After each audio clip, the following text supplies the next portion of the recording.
పశ్చిమ గోదావరి జిల్లా నర్సాపురం మండలం రుస్తుంబాద్ సమీపంలోని జగనన్న కాలనీలో డంపింగ్ యార్డు వద్దంటూ భీమవరం కలెక్టరేట్ ఎదుట జగనన్న కాలనీ వాసులు నిరసన చేశారు.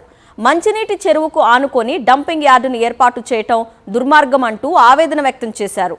నివాసాల మధ్య డంపింగ్ యార్డును తరలించాలని కలెక్టర్కు వినతి పత్రం ఇచ్చారు.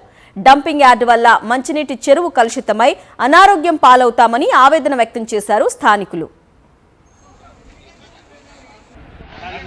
చెత్త వేయడానికి మరి మరి ఎక్కడి నుంచి ఆదేశాలు వచ్చినాయి అయితే మాకైతే తెలియదండి. చంటి బిడ్డలతో మేము ఉంటున్నామండి. మాకంటూ కాలనీ ఇచ్చారంటే మేము ఏమి లేను స్థితిలో ఉన్నామని ఒక సెంటు భూమి ఇచ్చారు.